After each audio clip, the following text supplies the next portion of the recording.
Ferrari boss tells Hamilton and Leclerc to focus on driving. Oscar escalates penalty issues. And all the latest F1 news.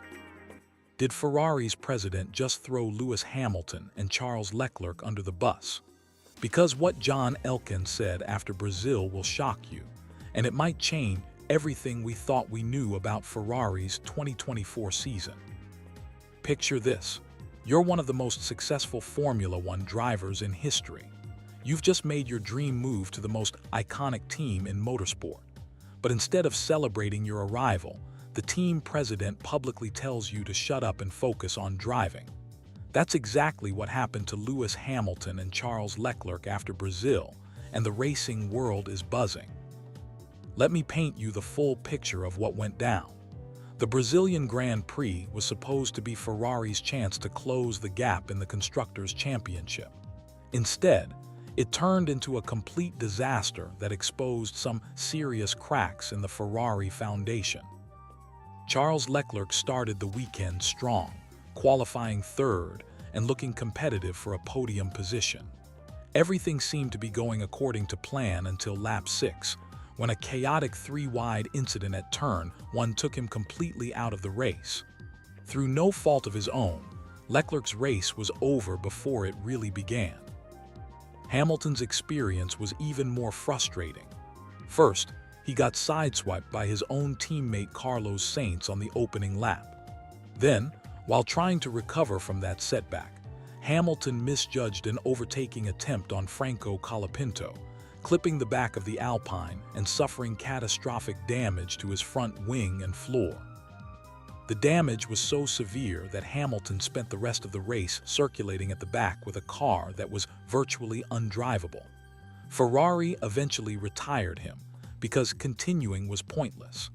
The 7-time world champion went from having legitimate hopes for points to watching his Ferrari dream turn into a nightmare in real time. When the dust settled, Ferrari had managed to score only 6 points from the entire weekend. Leclerc grabbed 5th in the sprint race, Hamilton managed 7th, and that was it. This disappointing result dropped Ferrari to 4th in the Constructors' Championship, a position that would have seemed impossible earlier in the season when they were regularly challenging for wins.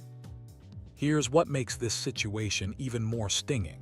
Ferrari's total points from their 2 superstar drivers is actually less than what Red Bull has accumulated. And Red Bull is essentially running on Max Verstappen alone, since Yuki Tsunoda has only contributed 25 points all season. But the real drama started after the race, when Ferrari president John Elkann decided to address the weekend's failures at an event in Milan. What he said next sent shockwaves through the Formula One paddock and revealed some serious tension within the Ferrari organization. Elkann didn't mince words when he described Brazil as a huge disappointment. But instead of taking responsibility or talking about car development issues, he chose to single out specific parts of the team.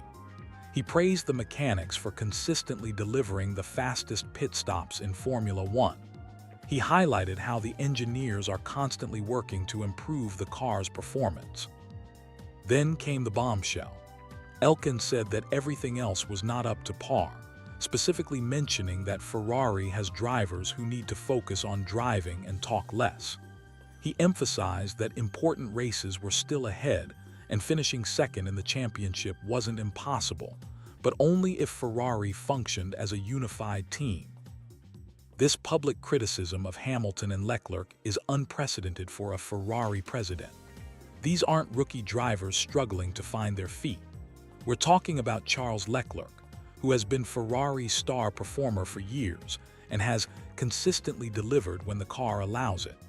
And Lewis Hamilton, a 7-time world champion who has won more races than almost any driver in Formula One history.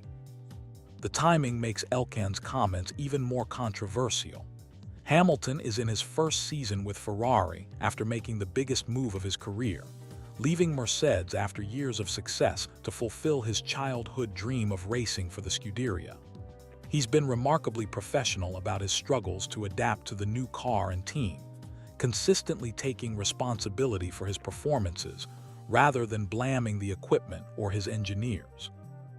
Leclerc, meanwhile, has been the clear winner in the internal battle between the two teammates this season.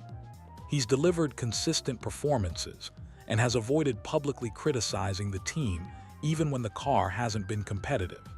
For Elkann to essentially tell both drivers to stay quiet and focus on driving seems particularly harsh given their professionalism. The contrast with Ferrari's other racing programs makes Elkann's criticism even more striking.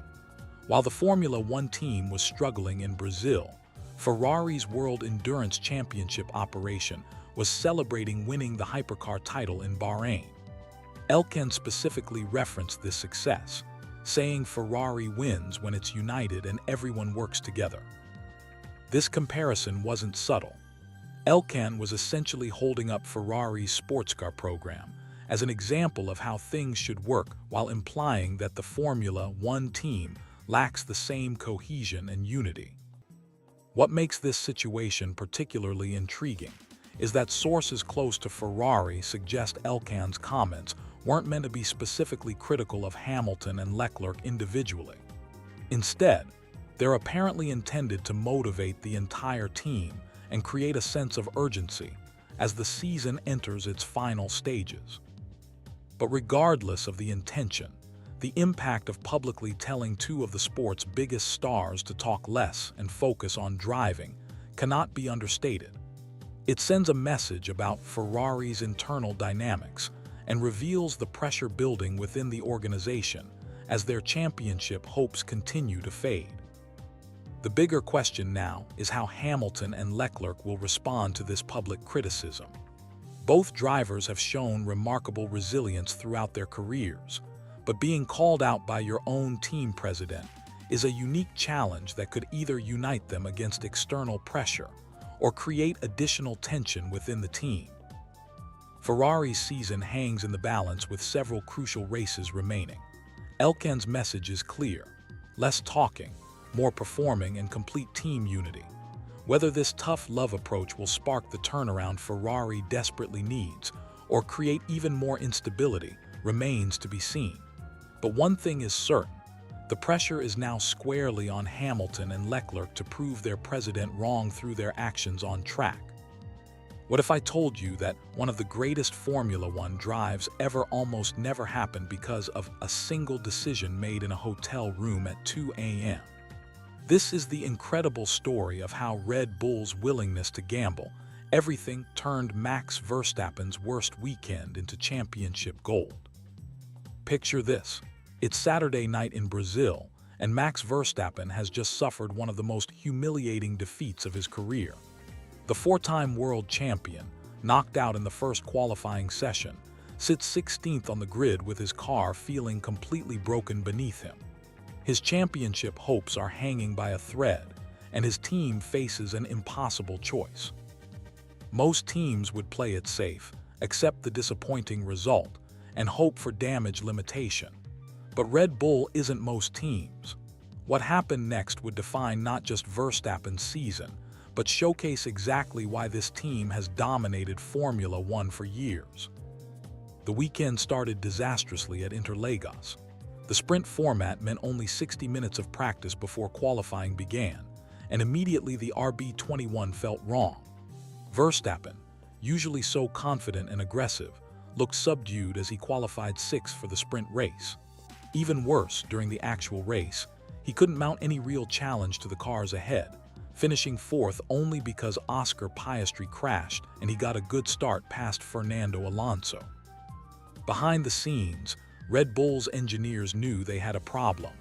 The car balance was completely off, and Verstappen's feedback was clear: nothing was working. So they made their first gamble.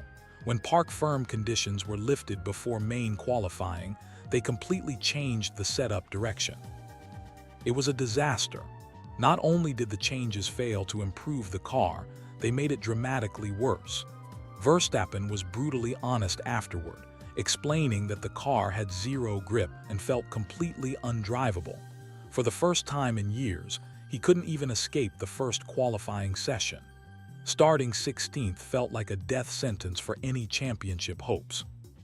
This is where most teams would have thrown in the towel. Accept the bad result, try to score a few points, and move on to the next race. But Red Bull team principal Laurent Mekies had a different philosophy. As he explained later, taking risks isn't just what Red Bull does occasionally. It's fundamental to who they are as a racing team. So at 2 a.m. on Sunday morning, while Verstappen tried to sleep, his engineers were working frantically in the garage. They made the decision to break park firm regulations entirely, implementing yet another complete setup overhaul. They also fitted a fresh Honda power unit to his allocation, knowing this would force him to start from the pit lane. Think about that decision for a moment. They were essentially throwing away any realistic chance of points, gambling everything on an unproven setup that might not work at all. Starting from the pit lane in Formula One is like trying to win a marathon after giving everyone else a 10-minute head start. But here's where the story gets incredible. When the lights went out on Sunday, something magical happened. The car that had been completely undrivable just 24 hours earlier was suddenly alive. Verstappen carved through the field like a man possessed, his RB21 finally responding to his inputs the way it should. The transformation was so dramatic that within laps, it became clear this wasn't just damage limitation anymore. This was a car capable of fighting for the win.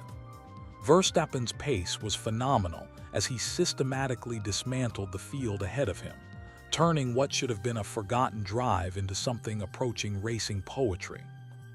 The race itself became a masterclass in opportunism and skill. When Verstappen suffered a slow puncture from debris after just 5 laps, it looked like the cruel racing gods were conspiring against him again. But the virtual safety car minimized his time loss, and the tire change actually gave him a strategic advantage with fresher rubber. By the middle stages of the race, something extraordinary was happening. Verstappen wasn't just in contention for points anymore. He was leading the Brazilian Grand Prix. When Lando Norris pitted for fresh medium tires with 15 laps remaining, the Dutch driver found himself at the front of the field. His car transformed from Saturday's disaster into Sunday's weapon. The final strategic call came down to another gamble. With Norris closing fast on fresher tires, Red Bull could have kept Verstappen out and hoped his older mediums would hold up. Instead, they brought him in for soft tires, dropping him to 4th but giving him the pace advantage to attack. What followed was vintage Verstappen. He passed George Russell with ease and set his sights on the podium positions. Though he couldn't quite catch Kimi Antonelli for 2nd place, crossing the line in 3rd position represented one of the most remarkable turnarounds in recent Formula One history. Think about the magnitude of what had just happened. In 24 hours, Max Verstappen went from his most embarrassing qualifying performance in years to finishing on the podium after starting from the pit lane. But this wasn't just about one driver's brilliance. It was about a team's philosophy and willingness to take calculated risks when everything was on the line. Laurent Mekies perfectly captured this mindset afterward. He emphasized that Red Bull's approach isn't about reckless gambling, but about calculated risk-taking when the potential rewards justify the dangers. They had learned more from Saturday's disaster than from months of successful sessions, using that dark moment to fundamentally understand what their car needed. The most remarkable aspect of this story isn't just the comeback itself, but what it reveals about championship-winning mentality. Lesser teams would have accepted Saturday's result and focused on minimizing damage. Red Bull chose to risk everything, and in doing so, they turned potential disaster into triumph. This is why Max Verstappen and Red Bull continue to dominate Formula One. It's not just about having the best car or the fastest driver. It's about having the courage to make bold decisions when everything is at stake, and the skill to execute those decisions under impossible pressure. What happened at the Brazilian Grand Prix that has the entire Formula One world talking? a controversial collision that ended one driver's race and sparked heated debate about racing rules and penalties. Let me break down the incident that's dividing fans and experts alike. Picture this scenario. You're watching one of the most exciting races of the season when suddenly, in a split second of racing action, 3 cars collide and one championship contender is out of the race completely. The stewards make their decision. Penalties are handed out, but the controversy is just beginning. This is exactly what unfolded at Interlagos, and the fallout reveals everything wrong with modern Formula One stewarding. During the Brazilian Grand Prix restart on lap 6, McLaren's Oscar Piastri attempted a daring inside move on Mercedes Junior driver Kimi Antonelli going into turn 1.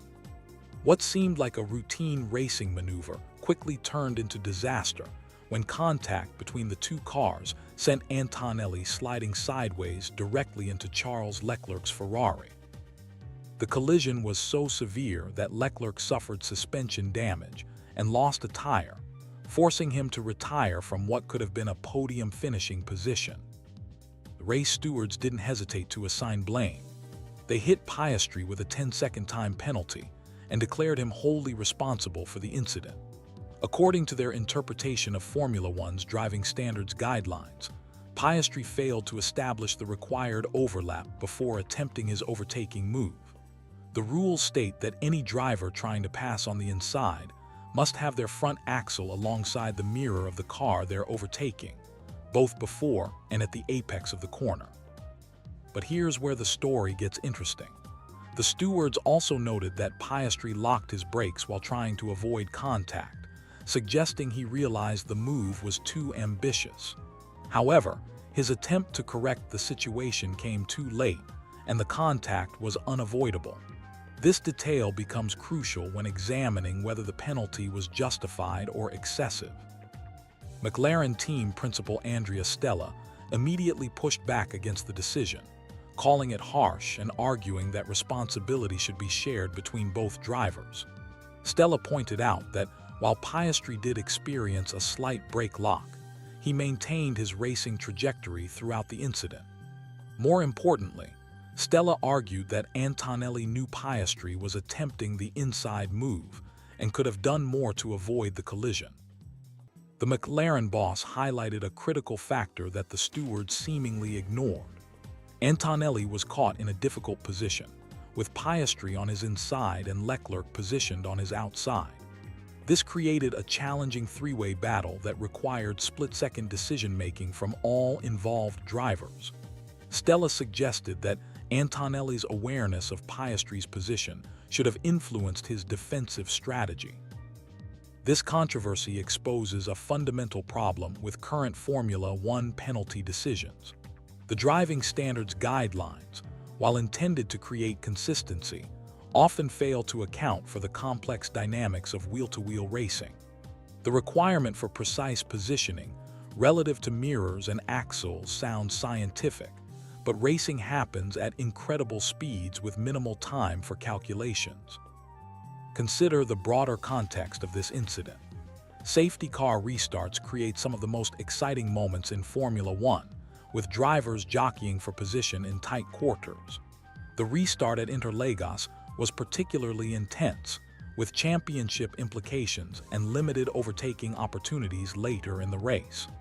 Piastri's aggressive move reflected the pressure to capitalize on one of the few chances to improve his position. The precedent set by similar incidents adds another layer to this controversy. Earlier in the season, Williams successfully appealed a comparable penalty given to Carlos Sainz after presenting additional onboard footage that wasn't available during the original decision. The stewards overturned Sainz's penalty, acknowledging that the initial ruling was incorrect. This precedent raised questions about whether McLaren should pursue a similar appeal for Piastri. However, McLaren chose not to challenge the decision through a formal review process. Stella explained that even if successful, the only benefit would be reducing Piastri's penalty points from 6 to 4, since race results cannot be changed retroactively. The team decided to accept the penalty and move forward, showing respect for the stewards while maintaining their disagreement with the decision. The incident raises important questions about racing standards in modern Formula One. Should aggressive overtaking moves be discouraged through harsh penalties, or should racing contact be accepted as part of competitive motorsport? The current approach seems to favor conservative racing, potentially reducing the excitement that makes Formula One compelling. Looking at fan reactions and expert analysis, opinions remain deeply divided. Some argue that Piastri's penalty was entirely justified, pointing to his failure to establish proper positioning and his brake lock as evidence of an ill-judged move.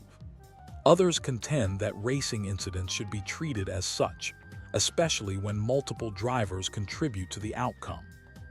The timing of this controversy couldn't be more significant, occurring during a crucial phase of the championship battle. Every point matters, and penalties can dramatically impact championship standings. The harsh reality is that a 10-second penalty often results in losing multiple positions and valuable points, making the stewards' decisions incredibly consequential.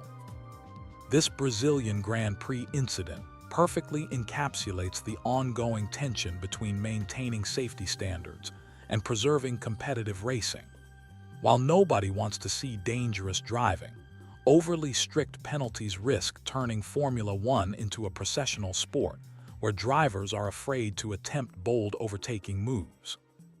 The controversy surrounding Piastri's penalty will likely influence future stewarding decisions and could spark discussions about revising the driving standards guidelines. Until then, drivers must navigate the fine line between aggressive racing and acceptable conduct, knowing that split-second decisions can result in significant penalties and championship consequences. Have you ever witnessed a Formula One driver pull off what seems absolutely impossible? Well, what happened at the Brazilian Grand Prix this past weekend will go down as one of those legendary moments that defines why we love this sport so much. Picture this: Max Verstappen starting dead last from the pit lane with a completely untested car setup, while championship leader Lando Norris sits pretty at the front with everything to lose. What unfolded over the next hour and a half was pure racing theater that had everyone on the edge of their seats. Let me paint you the full picture of what went down at Interlagos, because this race had everything: brilliant drives, controversial penalties, heartbreak, and moments of absolute magic that remind us why Formula One remains the pinnacle of motorsport. The story begins with Lando Norris, who delivered exactly what a championship contender should when the pressure reaches boiling point. Unlike his struggles at this same track 12 months ago, Norris controlled every aspect of the weekend with surgical precision. He managed his emotions, executed his racecraft flawlessly, and crucially, learned from past mistakes when the heat was on. This seventh victory of the season wasn't just about raw speed, it was about mental fortitude. Norris has clearly figured out how to balance being the likable guy everyone roots for with the ruthless competitor he needs to be when championships are on the line. While Red Bull completely botched their setup and left Verstappen struggling, Norris capitalized perfectly. But here's where the weekend gets complicated for McLaren. Oscar Piastri, Norris's teammate, found himself on the wrong side of racing luck and steward decisions. The Australian copped a harsh 10-second penalty for what many saw as a racing incident involving Kimi Antonelli and Charles Leclerc at Turn 1. The crash itself tells the story of split-second decisions going wrong. 3 cars went wide into the first corner. Piastri hit the brakes hard and tried to stick to the inside line, but contact was inevitable. Antonelli turned in, clipped Piastri, and took out Leclerc in the process. Racing incident. That's what it looked like to most observers, but the stewards decided someone had to take the blame. What made it worse for Piastri was how comprehensively Norris outpaced him even before the penalty struck. Between lap 6 and Norris's pit stop on lap 30, Piastri had already lost 7 seconds to his teammate. That's not just bad luck. That's a performance gap that highlights how momentum has shifted entirely within the McLaren garage. Now let's talk about the man who stole the show despite starting from the very back. Max Verstappen's drive from pit lane to podium contention ranks among his finest performances in Formula One. Think about what he achieved here, with an experimental setup that Red Bull threw together as a desperate gamble. He nearly won the entire race. When Verstappen emerged from his final pit stop just 15 seconds behind Norris with fresh soft tires and 15 laps remaining, for a brief moment it felt like we might witness something truly special. The soft compounds couldn't quite last long enough to complete the miracle, but the fact that victory even seemed possible underscores Verstappen's otherworldly talent. What Red Bull pulled off strategically deserves massive credit. After failing miserably through practice and qualifying, they completely overhauled their approach. Fresh power unit, radical setup changes based on simulator work back at Milton Keynes, and aggressive strategy calls that could have backfired spectacularly. Instead, it nearly delivered the most unlikely victory in recent memory. The questions this raises about Red Bull's season are fascinating. Could they have been fighting for wins all year if they'd unlocked this car setup earlier? The performance gap between the RB21 and McLaren's MCL 39 suddenly looked minimal, suggesting the team has struggled with consistency rather than outright pace. Meanwhile, the Racing Bulls team grabbed headlines for all the right reasons. Liam Lawson somehow made a one-stop strategy work, nursing medium tires from lap 19 all the way to the checkered flag. His seventh-place finish, holding off teammate Ishak Hadjar in a thrilling final lap battle, moved Racing Bulls 10 points clear of Aston Martin in the constructors' standings. The contrast with Yuki Tsunoda couldn't have been starker. While his teammate charged from the pit lane toward the podium, Tsunoda started 17th and finished 17th after contact with Lance Stroll earned him a 10-second penalty. Red Bull's mistake of touching his car during the race added another 10-second penalty, effectively ending any chance of points. For Mercedes, this weekend represented both promise and frustration. Kimi Antonelli looked completely at ease for perhaps the first time since Miami, showing glimpses of the ceiling that convinced Mercedes to sign him. Despite having a slightly askew steering wheel after the early incident, he battled through to show why the team believes in his potential. The flip side was Lewis Hamilton's struggles continuing. A clumsy collision with Franco Colapinto's Alpine summed up another weekend to forget for the seven-time champion. These types of basic errors, driving into the back of a slower car on a straight, simply weren't part of Hamilton's repertoire a decade ago. Ferrari's weekend descended into complete chaos through no real fault of their own. Charles Leclerc qualified third but got caught up in the Turn 1 incident, while Hamilton's early retirement meant both cars were out of contention through racing incidents rather than team mistakes. For a driver pairing of this caliber, the season feels like a massive missed opportunity. The real revelation was Ollie Bearman continuing his remarkable adaptation to Formula One machinery. The British rookie qualified 8th and executed a brilliant two-stop strategy to finish 6th, making decisive moves when it mattered most. His progression since Haas introduced their Austin upgrade package has been nothing short of impressive. On the other side of the rookie equation, Gabriel Bortolito endured heartbreak in his home race. The emotion of racing at Interlagos, where his hero Ayrton Senna once thrilled these same crowds, seemed to affect his judgment. Two separate incidents ended his race early, leaving him tearful in the pit lane with family members after a weekend that promised so much. What made this Brazilian Grand Prix special wasn't just the individual performances, but how it crystallized the entire championship narrative. Norris proved he can handle pressure when it matters most. Verstappen reminded everyone why you can never count him out, even from impossible positions. The supporting cast delivered drama and excitement that kept us glued to our screens. Looking ahead, This race might be remembered as the moment Norris truly seized control of his championship destiny. But in typical Formula One fashion, just when you think you know what's coming next, someone like Verstappen delivers a performance that turns everything upside down. That's exactly why we can't look away from this sport, and why races like Brazil will be talked about for years to come.